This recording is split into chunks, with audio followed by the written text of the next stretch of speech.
চরকি বাংলাদেশের সৌন্দর্য, বাংলাদেশের চলচ্চিত্র, বাংলাদেশের শিল্প, বাংলাদেশের সংস্কৃতি, বাংলাদেশের ভাষা, বাংলাদেশের সঙ্গীত এবং বাংলাদেশের যে রূপকল্প আছে সেটার সবচাইতে বড় প্রতিনিধিত্বকারী, প্রকাশকারী, রূপায়ণকারী।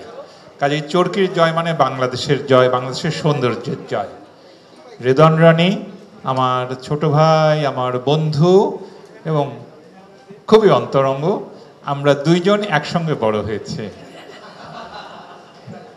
আমরা মোস্তফা সরোয়ার ফারুকী যখন এখানে 51 করতেন, 69 করতেন, তখন ডিওএইচএসে একটা বাসা নিয়ে, যেটা আপনার 51 দেখতেন, 51 নম্বর বাড়ি, ওই বাড়িতে আমরা যারা একসঙ্গে বড় হয়েছি, রেদন রনি তাদের একজন। যদিও রনিকে আমি সবসময় মনে করিয়ে দিই, রনি ওই সময় তুমি কিন্তু আমার সঙ্গে কথা বলার সাহস পেতে না, কারণ আমি যখন যেতাম সরোয়ার ফারুকী আমার সঙ্গে কথা বলতে, ওরা তাকিয়ে দেখতো জানিসুল হক এসছে। কিন্তু ওর কাজ দেখে তো আমি সবসময় মুগ্ধ হয়েছি।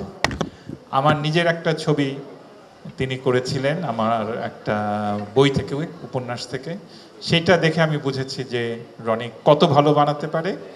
এরপরে আমরা দুইজনে মিলে, আমিও মুস্তফা সরোয়ার ফারুকী যেমন অনেক কাজ করেছি, একটা সময় লোকে বলতো এরা দুইজন জুটি, তেমনি আমি এবং রেদন রনি কিন্তু আরেকটা জুটি। আপনারা জানেন যে প্রথম আলোর প্রতিষ্ঠাবার্ষিকী হচ্ছে 4 নভেম্বর। এই উপলক্ষে অনেকগুলো ভালো মোটিভেশনাল প্রামাণ্যচিত্র প্রথম আলো নির্মাণ করেছে, যেটার পরিচালক ছিলেন রেদন রনি। তো এই সময়টাতে অক্টোবরে, নভেম্বরে আমরা প্রতি বছর একসঙ্গে কাজ করি, এইবারও করছি। ওর মধ্যে ওই যে কলসিন্দুরকে নিয়ে বানিয়েছিল অদম্য মেয়েরা, এরকম অনেকগুলি খুবই মর্মস্পর্শী কাজ রেদন রনির আছে।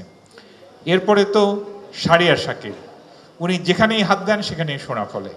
তো এখন শাহরিয়ার শাকিল তো তুফান বানিয়ে হইচই ফেলে দিলেন, লিচুড়ো বাগানে টাকানে অনেক কিছু হয়ে গেল। এইবার রেদওয়ান রনির দম, আমাদের ব্যর্থ হওয়ার কোনো জায়গা নাই, এটা অসম্ভব, এটা সফল হবেই। তো সেই জন্য অনেক দোয়া, অনেক শুভেচ্ছা। গল্পটা ডিফারেন্ট, শুটিং হবে ডিফারেন্ট লোকেশনে, এগুলি কোনো কিছুই আমার বলার ঠিক না।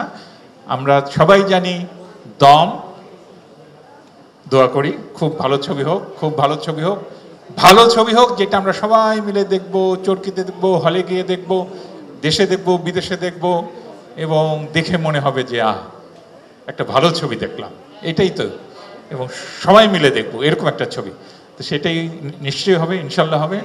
অনেক দোয়া চরকিকে, অনেক দোয়া রেদন রনিকে, অনেক দোয়া শাহরিয়ার শাকিলকে, আর যারা যারা একটু পরে আসবেন তাদের সবাইকে। মৌসুমী মৌ খুবই ওয়েল ড্রেসড। আমাকে যদি আগে বলতো আমাকে এখানে বক্তৃতা দিতে হবে, তাহলে আমিও একটা কালো রঙের কিছু একটা পরে আসতে পারতাম। ঠিক আছে, কালো হচ্ছে ভালো।